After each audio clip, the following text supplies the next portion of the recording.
Okay, so what we're now going to look at is how HTML and CSS come together and how we actually style elements. So we'll take this as a fun example of learning how we implement a style sheet, how we save a style sheet, file extensions, and we'll actually build the button example that we've been seeing in the last couple of videos. So let's go ahead first of all. We've started with a completely blank page. We've got two files in my editor here. We've got index.html and global.css. Let's go ahead and get rid of these just so we can sort of start afresh. So an HTML file is obviously serving HTML content, or usually, and we are going to just basically mark up our page. So if you're familiar with HTML, you should see how this all comes together.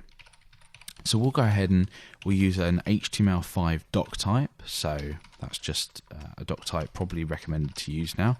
We'll open and close an HTML element.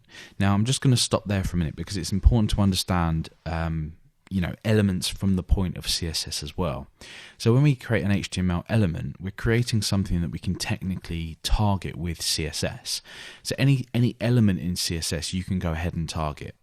With the exception of things like the title and meta tags, they're not really HTML elements, I guess. So they're more for a functional purpose. So the title will have a title in the browser, but the body, the HTML element, we can style these with CSS. So it's just good to know at this point. So let's go ahead and create the data in our head. So we just have a title here,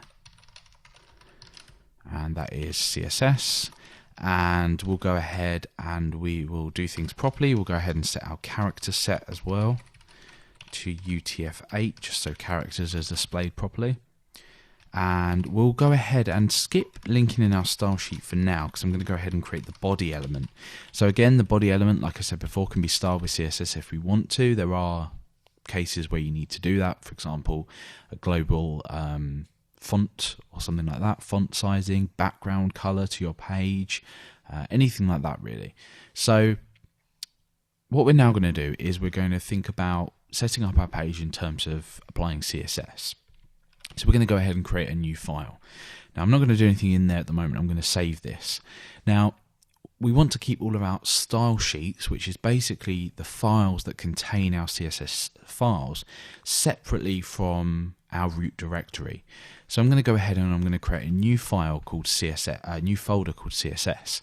Now this is going to contain all of our style sheets that we create. Now for the purpose of this series and this tutorial, we're just going to create one style sheet called global. Now what you might want to do is create separate style sheets for different things. So you might want to have a style sheet for specific pages that you only load into certain pages to style things, or you might just want to have one big one. But either way, it's useful to split them up and combine them on a sort of server level. But that's a little bit too advanced. So we're going to just talk about actually creating one style sheet and styling up elements. So I'm going to call this global.css, just meaning this contains all my global styles. So once I've saved that out, we're going to go ahead at actually styling the body of the page. But the first thing we want to do is go ahead and create an element on the page with some text in, so we can go ahead and create a font for our page. So we're going to target these specific elements. Now we're going to target the body element, and then we'll very briefly look at how CSS is interacting with HTML and how this all works. So I'm going to go ahead and create my anchor, and I'll just say click here in there, and we'll set the href to hash. That's all we want to do.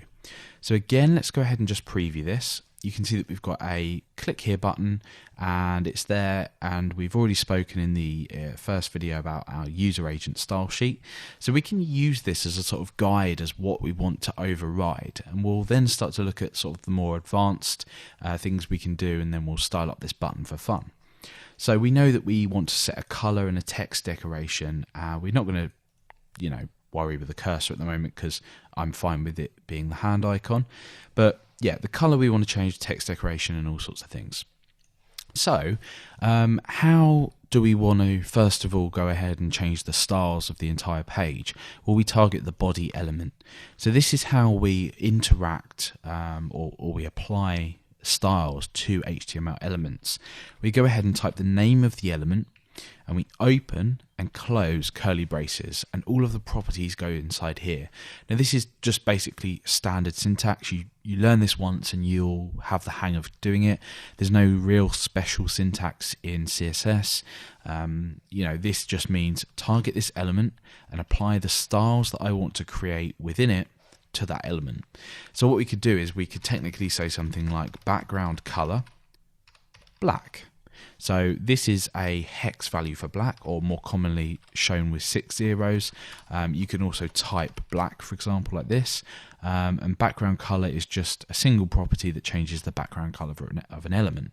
So we're saying for the body, so target this body element and everything within it. So, it won't target these elements within it, but it will target the entire sort of height of the page, if you like. And it will change the background color to black. So we're giving a specific instruction, a specific value to this element. So when we go ahead and refresh, you would expect the background color to change. Now, it hasn't changed, and there's a massive fundamental reason for this. How does our page here know what styles we're setting?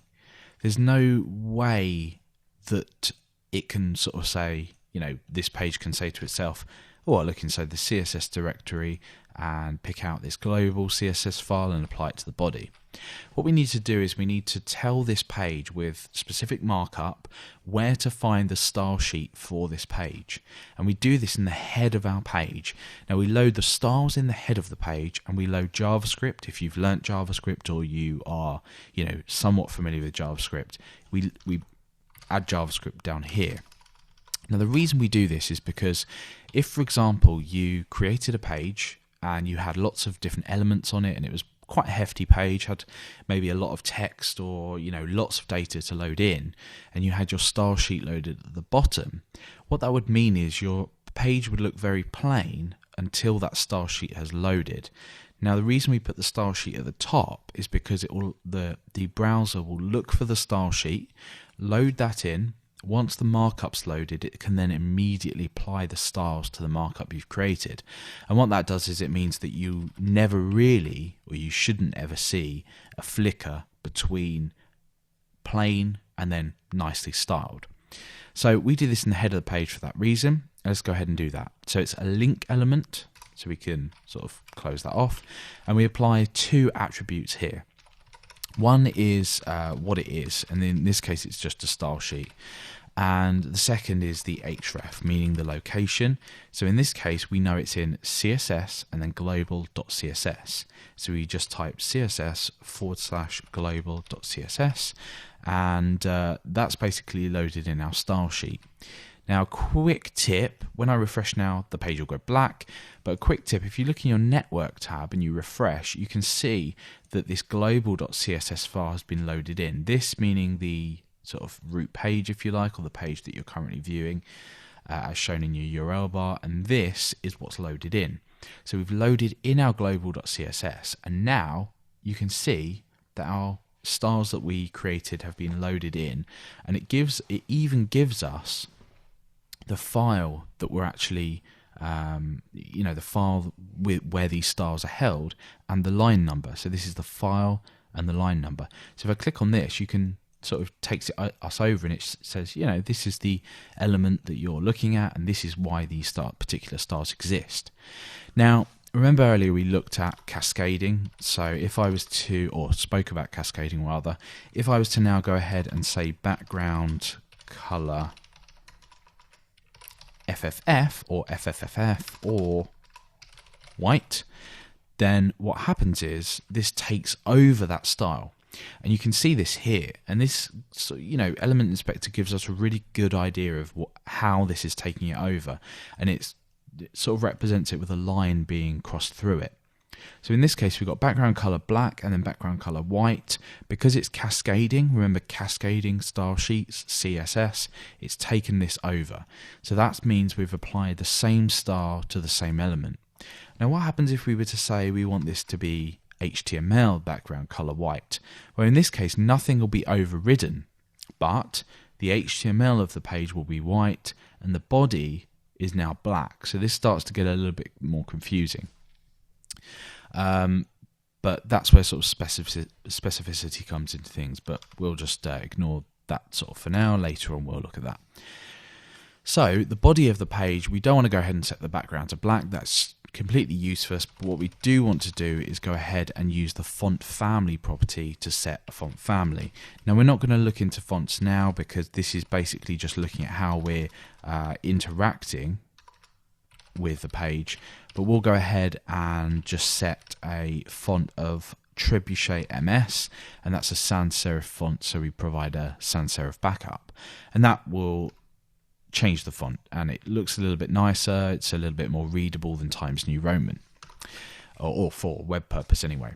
So what we now want to do is take a look at how we can target this element specifically. So we're looking at interaction between CSS and HTML.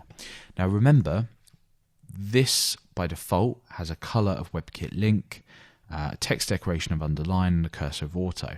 And also just to point out, you can see that this has been inherited. Now we'll look at inheriting styles, later in the series, but you can see that the text within here, because we've applied the font to body, all of the fonts within our page will now inherit from body, with the exception of things like the text area element for entering large amounts of text, but again they can be styled separately.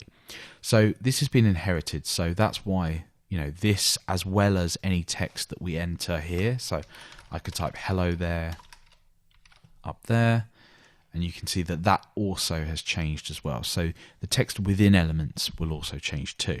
So that's why that looks like that. So we want to go ahead and now override the default styles for this button, which we've already seen here. So we'll go ahead and do that now. But the first thing we want to do is give this a class. Now we can go ahead and target elements specifically, so by their tag name if you like. So I could go ahead and say I want all anchors to be the color of blue. That's already the case, so let's go ahead and change that to yellow. Obviously you wouldn't do this because it's going to be very unreadable, but yeah, that's basically targeted all anchor elements. So however many anchor elements we create, these will all be styled as yellow. So let's revert to our one button and we'll get rid of that. We're going to go ahead and create a class of button. Now this sort of ties back into why CSS is useful and why we use it, because again, if I give this a class of button and I were to have many buttons on many different pages, that would mean that I'd only need to update these styles in order to update all of these button styles here. So we're going to go ahead and start to give the button here that we've created styles. And you can already see that the selector, now this is called a selector, has appeared here, and it tells us again global.css, and it tells us the line number as well. So it's line number 5, and that's been highlighted there for us.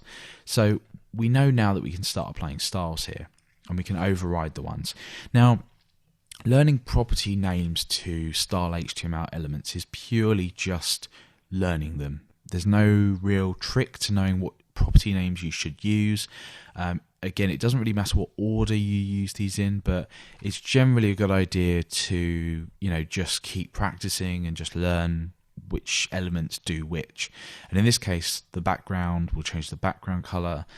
There's shorthand properties as well. So background color is a sort of singular property, but background is a combined property or a shorthand property. And the same with padding as well. For example, we might want to set the padding left, right, top or bottom, but we could also say padding top, north, east, south, west. So they're sort of the same thing but in a different way around. So learning these things comes sort of naturally with practice. But let's go ahead and start to override some of the default styles that we already see. We'll go ahead and give a background color to this. I'm going to use the RGB function to provide a red, green, blue value for this color. In this case, it's going to be 85, 188, and 142. Again, I haven't taken that off by heart. I found a color palette online and took the RGB value for it. So that gives that sort of nice green background there. And we can see that here. So let's now go ahead and just change the color property. Now all this does is it changes the text color. In this case, we're going to change this to white. Now you'll notice that in our sort of style browser here, color for the default agent user agent style sheet has been crossed out because we've provided our own value for it within this selector. So this will have been at the very top. This has now overridden. So you can always override user agent style sheet sort of values, if you like, or properties if they're listed in here. So you can go ahead and choose your own values. Let's go ahead and just finish this button up. It doesn't really matter too much if you don't understand these different properties for now, but basically this is just how we add properties to elements to sort of make that connection between HTML and CSS. So I'm going to go ahead and provide 8 pixel padding to the top and bottom and 12 pixel padding to the left and the right, and then go ahead and refresh and check the changes. Now you can see that this is sort of touching the top of the page. That's because the display property isn't set correctly. This should be an inline block. So again, we're not going to go too much into this, but it just means that it sits in line with everything else on the page, but still remains as a block element, which means we can apply values to like padding to it. If it was just in line, we can't do things like margins and things like that. Or we tend not to, but it's about learning what we can and can't do. So the next thing we want to go ahead and do is just take off the text decoration. Now this is another override. So remember, we've got a text decoration of underline in the user agent style sheet. When I refresh, you can see that that's been crossed out, and the text decoration property here, and most importantly, the underline is gone. And we can go ahead now and maybe apply something like a border bottom. So again, 3 pixels solid. Now this is a shorthand property. Well, it's not a shorthand property. Yes, it is. It's sort of a shorthand property within a shorthand property. So if I wanted to say set the border as 1 pixel solid and black, that is a shorthand property. It just means the left, the top, left, right, and bottom border I want to set to 1 pixel. Solid, so we can have things like dashed or dotted or anything like that, and I want to set that to black, so that will put a black border around it. What I can also though do is say border bottom 1 pixel solid and black, and that's again a shorthand property, because typically what we might do is say border bottom style as solid, border bottom color as black, and border bottom width as 1 pixel. Now that's really overkill, because you could have done that so much easily. As we have already seen, we can just do border bottom and then add them all in one line. It saves a lot of space and it just looks a lot better. But we don't want to do that. We want to set this to 3 pixels solid, and we want to choose a nice color again from that color palette that complements this. And in this case it's 76, 168 and 127. So if I refresh, that gives us a nice sort of flat but 3D effect. So again, we can go ahead and add something like text shadow, which we've already looked at. So text shadow, this is again a shorthand property because we provide 0, 1 pixel. This is the X and Y axis offset. So 0 from the top and 0 from the left and 1 pixel from the top. And this is 2 pixels spread. So how far the spread of the blur is pushed out. If it was 1 pixel, there'd be nothing, no spread. And RGBA is red, green, blue, and alpha. So in this case, it's 0, 0, 0. That's black. And then I'm going to put 0.2 for the alpha channel. And in that case, it gives us a nice shadow there. So that's basically how we've overridden, first of all, some of the default styles for our element, and second of all, the additional styles we add to this element to target this particular property. And we've also looked at adding a class as well. So we've made the link between the markup and the styles. We've kept them nice and separately. So if, for example, the style sheet fails to load, we just revert to the plain old markup, which is fine because, you know, that can happen sometimes, but we are separating the HTML and the CSS because it's different layers. It's the markup and then the presentational layer, which helps make the elements look like this.